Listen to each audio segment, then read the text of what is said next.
Strawberries are seen as a bit of a luxury food in Japan, which is a dang shame because I love them. And I'm also a cheapskate, and I don't want to buy them. So I cheated, and I decided to grow my own. And after a relatively modest harvest season, I decided that I wanted to do everything that I can to get as many strawberries as humanly possible next year. And due to how special strawberries are and how special the ground here is, there's a few things that I'm going to need to do in order to achieve that. Now, you can try growing strawberry plants from the seed, and believe me, I've tried. Or you can just grow new plants by using the runners. More scientifically, stolons, these red stem-looking things will stretch out and eventually grow leaves and roots, as you can see here. And once these leaves and roots are established enough, the stolon will turn brown, shrivel up, detach, and you will be left with an entirely new strawberry plant, no seeds needed. And if you'll notice, the soil is full of frickin' rocks. And it was a pain in the butt when I made this garden, and it continues to be a pain in the butt as I keep this garden. So,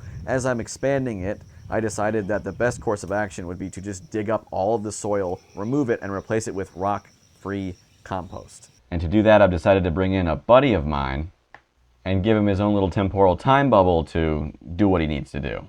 So first things first, he's going to have to tear up all these weeds. You obviously don't want other plants competing for water and nutrients, so the only things I want planted over there are my strawberries. Now a handy way to do this, if you have one, is with a garden fork. Now these are really good at getting down into the soil and tearing up the weeds by the roots. With most plants, if you pluck just the green part out of the top and leave the roots will have enough energy to almost immediately sprout another leaf, and your weed problem will be right back. And since there's only frickin' rocks in this dirt, I've decided to have him just dig it all up and cart it away to the compost pile, where we'll be exchanging it for nutrient-rich soil. Hey folks, it is Carl back at the compost pile. I've got the final bucket of dirt from the garden, so it's just going to be a matter of pouring it out next to the compost pile, and then we're going to fill it back up with compost.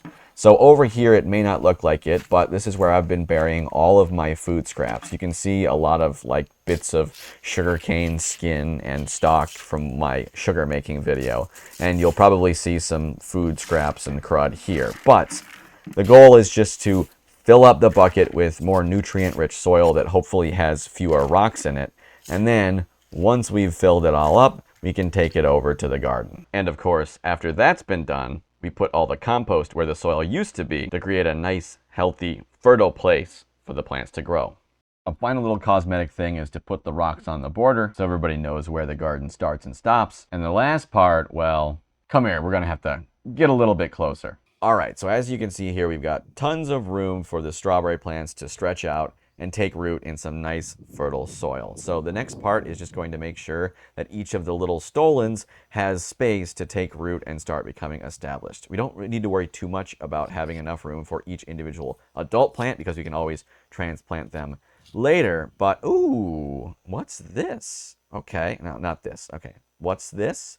Here we have a nice healthy worm to help out. And oh my God, I'm sorry. Frick. Here you go. Under. Well, okay. Anyway, more worms, more nutrients, fertile soil. Okay, well, now that that's all said and done, I've taken the chance to spread out all the runners, and as you can see, each individual plant has at least some space to take root and start growing.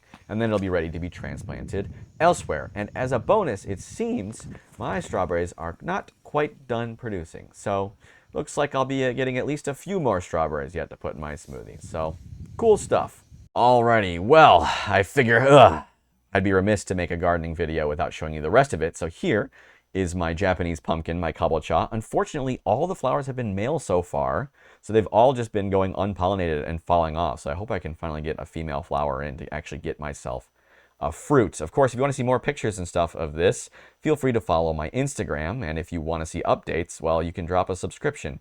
Here's a flower that I don't know what it is in English. I'm just going to call it a strawberry puff. Unfortunately, it did snap off, so that's the only flower you can see. Here is a flower that I just found behind my house, and I thought it was cool. We've got a watermelon right here.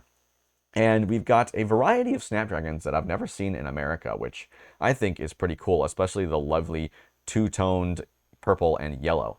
I've got an aloe vera plant or two, along with a green bell pepper or three. Of course, you all have seen my strawberry plants. We've got a little garlic there peeking out. And finally, my favorite part is on the watermelon vine, we have an actual cute little watermelon. Isn't that so precious? Anyway, drop a follow. I'll see you next time. Bye.